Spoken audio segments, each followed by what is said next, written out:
Hello po.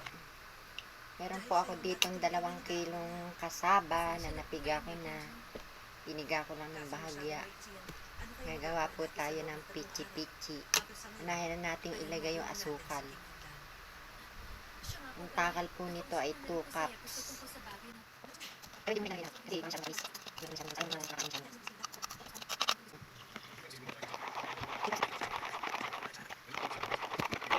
Lagyan na natin tong asin. 1 teaspoon.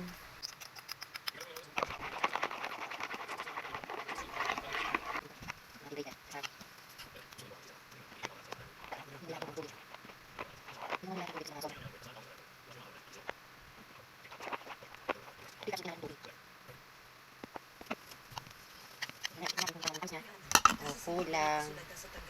Dagdagan natin pag kulang. Parang kulang sa tubig.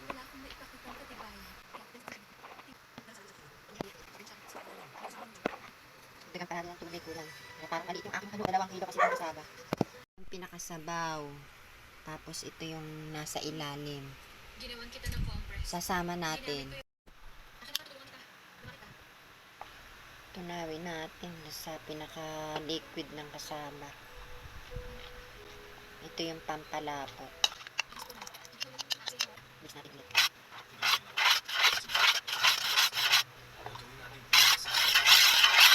Tapos hatiin natin ito sa 3. Yung 2, lalagyan natin ng kulay para maging colorful.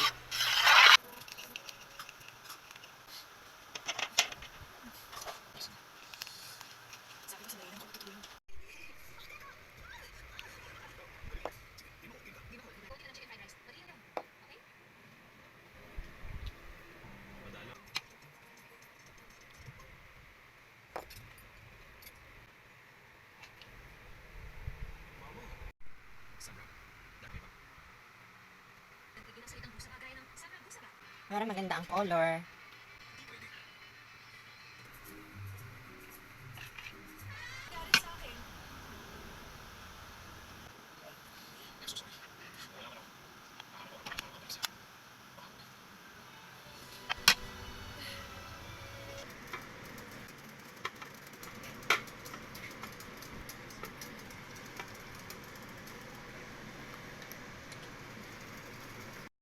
After 20 minutes ay luto na po ang pichi-pichi. Maraming salamat po sa inyong panonood. Bye-bye!